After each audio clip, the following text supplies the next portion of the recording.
I'm Dr. Allie Loveys. I have stage fright and been sitting a lot, so it's much more fun for me to walk around and see all of you. So we're going to go under the hood today. I'm going to tell you a little bit about me and what I mean by going under the hood when we look at these. Blockchain enabled, I hear this all the time. Is this blockchain enabled? We use the blockchain. And then we dive under the hood on this.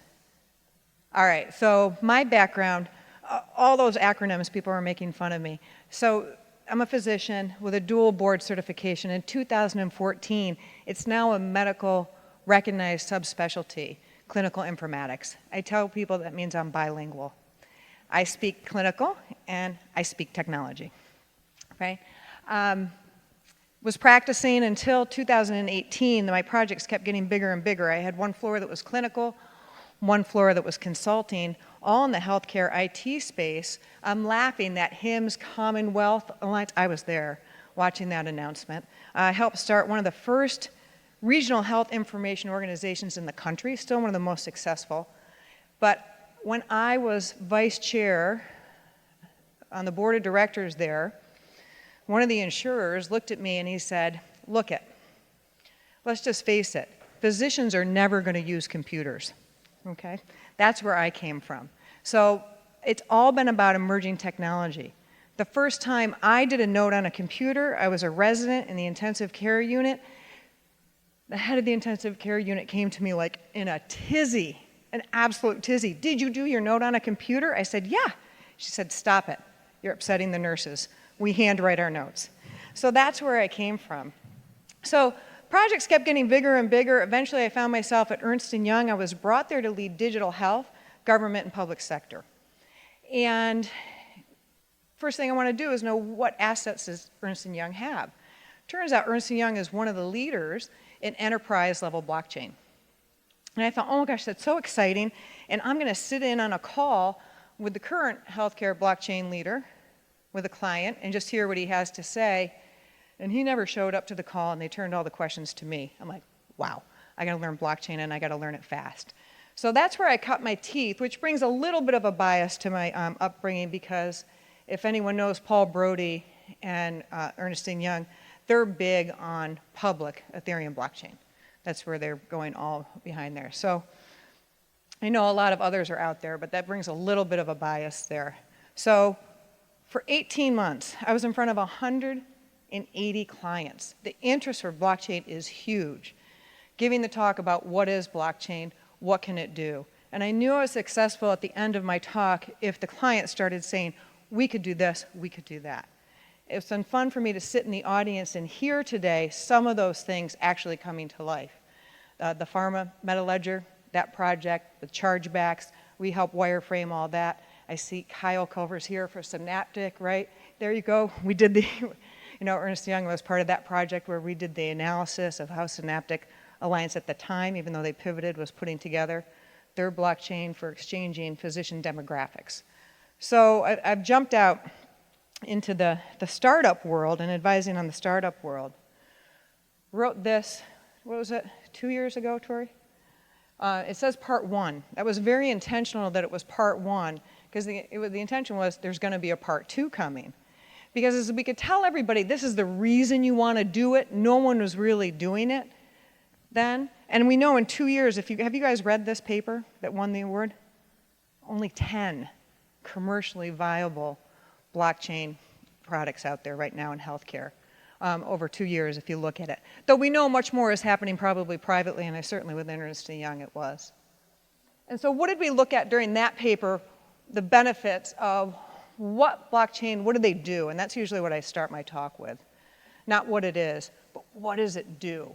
And it's all about an asset, really, and I don't care what kind of asset. So I don't have to separate cryptocurrency and blockchain. I said, yeah, blockchains and cryptocurrency, that's an asset. Let me give you another asset that a blockchain can manage. And that's all it's really doing. And then specifically in healthcare, here are some of our assets. Right? Those are just a few, but the paper went into more detail on that. But we basically said this falls into 3 buckets. There's 3 reasons to do this. The most boring one is operational efficiencies, regulatory compliance, because it's such a headache. But really a very successful blockchain company, it's going to enable new business capabilities. So have you done that?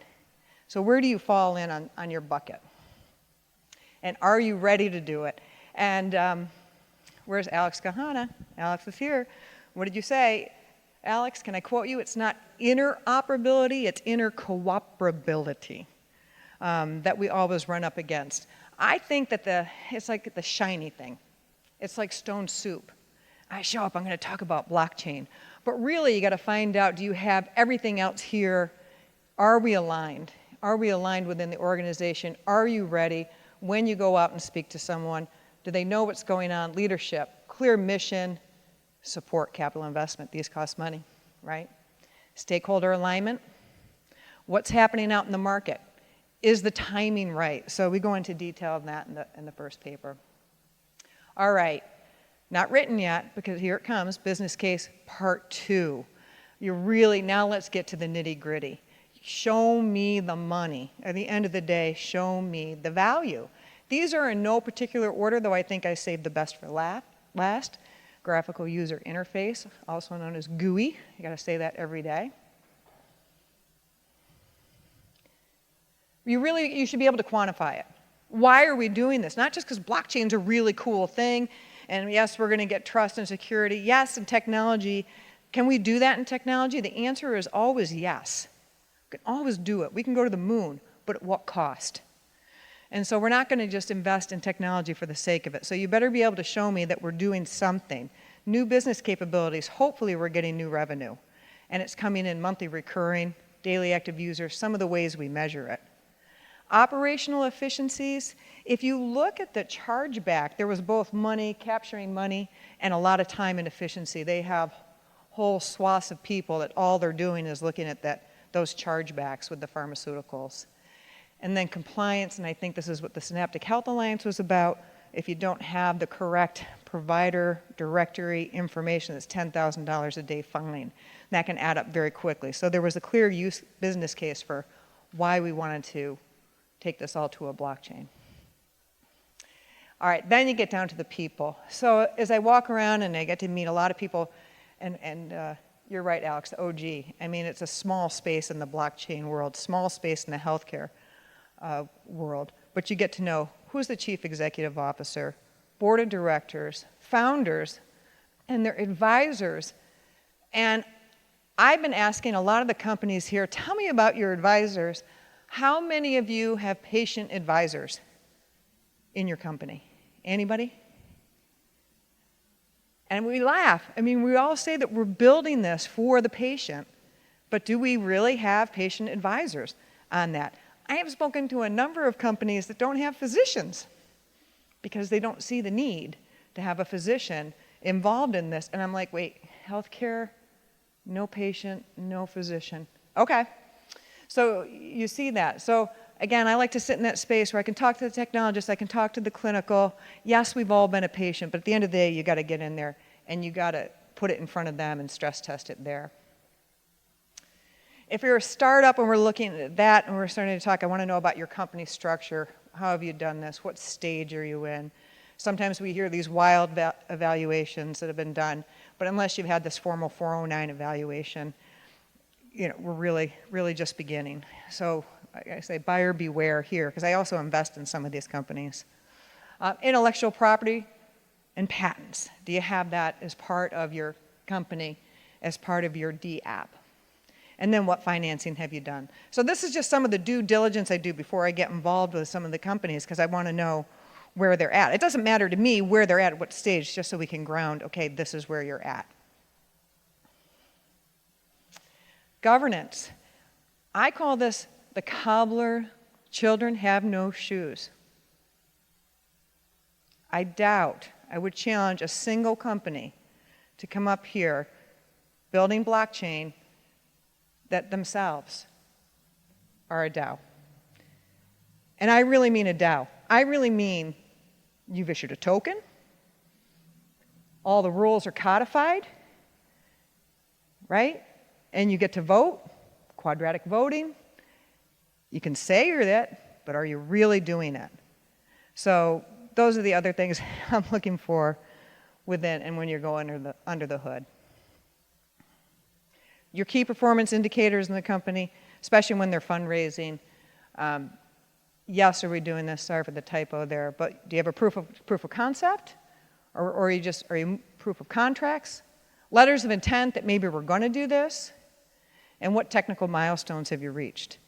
I know we've talked to a couple startups here where they're really just beginning, and they're very honest about that.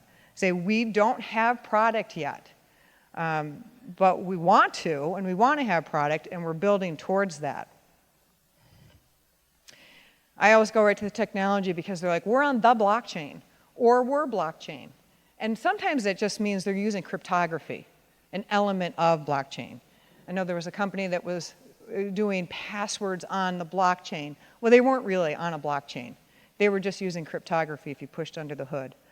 Which protocol? And it matters because we don't have interoperability, truly interoperability between protocols, right? You have to make a commitment. And the reason this matters is because when I look at your return on investment, it costs money to transact on blockchains. It's just there are fees associated with it. So you have to know, you have to be able to declare which protocol and why did you choose it. Is it public or is it private? Is it a blend? There are times when it really makes sense. It looks like John and Bart maybe have left, but, oh no, there you are. There you are. You're right. You guys are doing, it's private, right? Because that makes sense because we don't need to expose this to the whole public. These are contracts between medical supply companies and hospitals. When you look at what Pharma Ledger is doing, same way. These are contracts between entities. We don't need to make this public. Are you using smart contracts? Blockchain itself, I call it plumbing. I call it, it's bringing pure data. Now, maybe good data or bad data, whatever you put in. We can do that debate. But in theory, what you're doing is you have data that at least entities have agreed upon this is the next logical transaction or record of an asset, which is great, but then you have to do something on top of that. So we really can't just have blockchain, and blockchain doesn't live alone. You have to have analytics sitting on top of it, artificial intelligence, machine learning, to really get the full power. It's just one of the pieces of the puzzle in these companies. So those are the other things we're looking for. All right, best for last. And this is really where people should start, and they don't. And they don't. And if you ask them, how many times, how many interviews have you done with end users? And when we say end users, there is never a single type of end user. There just isn't. And so something that works really great, so electronic health records are so easy to pick on. They're just so easy to pick on. But maybe that works really great for the billing, but maybe it's really horrible for the physician. I guarantee you it's horrible for the physician and has caused burnout. And the patient, I'm not even so sure. Don't laugh at this, but I actually did some work with Kodak. So I'm from that area of the country, Rochester, New York. And they actually were behind the first health information exchange. They helped fund it because they were self-insured. They said healthcare was the most frustrating thing for them to purchase because they were spending all this money but had no proof of the quality of what they were getting or the value. That they were paying sometimes for people to get 3 and 4 x-rays or CTs, and they said, look, if we have this health information exchange, we won't have to do it anymore. So business, big business, drove health information exchange in Rochester. And so I met some of them from the board, and then they said they had this idea for a medical kiosk. They would love people just the same way that they go print pictures. So if you walk into Target, those still exist, those kiosks where I can go print a picture. So in the first meeting in my office to do the interface into my electronic health record with a kiosk, they said they had already spent $40,000 before we ever wrote a line of code on the graphical user interface. This is how many buttons you can have. This is how big the buttons are. These are how many words can be in the page. These are the color schemes that work. They started there. I've had an 18-month-old in my office pick up the iPhone. I was talking to the mother. Mother needed to distract him. Handed him the iPhone. That 18-month-old zoomed around in that iPhone until he got to the video that he wanted to watch and sat there. It was just that intuitive. And how many of your products are you spending money? This is the other place I hear people just, we can't afford it. We're just focused on the technology. We can't afford it. You cannot afford to not do this. Again, there's never a single end user. So have I done it for the physician? Have I done it for the administrator? Is it all about what it looks like on my mobile phone? Is it also about the dashboard? When we talk about blockchain, wallet management, that is not easy. And I go around and I teach this, right? And I teach this, but I love my brother. I said, don't forget this seed phrase. He's like, I wrote down the first letter of every word in the seed phrase, no problem. I go, what about the rest of the word? He goes, I need that. It's going to be really difficult. It's going to be really difficult. And again, back to John and Bart's point, that somewhere 2.5 is probably where we're going to have to go to help people with that wallet management. And then the human-centered design, and Christoph, you talked about it. There are principles, the network of digital evidence, and I'm happy to email this to anybody. I already have to a few people. Network of digital evidence is a group, again, a lot of academic medical centers that got together that said we have all these digital technologies coming at us saying they're the best thing since sliced bread and are going to do all this stuff. That's what the vendor says, but has it really been studied? So this group comes together to look at digital technologies to do it in an evidence-based way.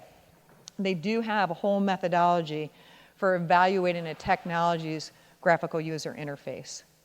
And it's specific for healthcare. So I'm happy to share that with anybody. They make that available publicly on their website. So that concludes what I look at when we're talking about blockchain, blockchain enabled. Anytime people throw that word in, I'm like, oh really? We're just getting started. So thank you very much.